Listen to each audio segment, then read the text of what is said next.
এখানে আমরা কিন্তু অনেকটা রাস্তা ভেতরে চলে এসেছি, তারপরও কিন্তু ভেতরে এখনো অনেক রাস্তা রয়েছে। আর এত সুন্দর দেখো, দুধ এইদিকে কিন্তু দেখো জল কিন্তু চলেই যাচ্ছে। আর এইদিকে কিন্তু হচ্ছে চাষের ক্ষেত, আর ক্ষেতটা দেখো তোমরা কত সুন্দর লাগছে। আর এই রাস্তাটা দেখো একদম হালকা, মানে 4 চাকা গাড়ি একটাই ঢুকতে পারবে, তাহলে আর কোনো গাড়ি বেরাতে পারবে না, সেরকম রাস্তা কিন্তু। আর এত সুন্দর জায়গাটা, তোমরা যদি আসো আমি মনে করি তাহলে তোমরা আবারও আসবে এই জায়গাটায়।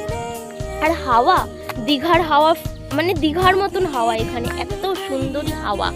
আর দেখো বৃষ্টি পড়ছে, ওই যে জলের ভিতরে কিন্তু আরো বেশি সুন্দর লাগছে জায়গাটা দেখতে। তোমরা অবশ্যই, আমি এইখানের লোকেশনটা দিয়ে দেবো, তোমরা অবশ্যই একবারও হলে এই জায়গাটায় এসো।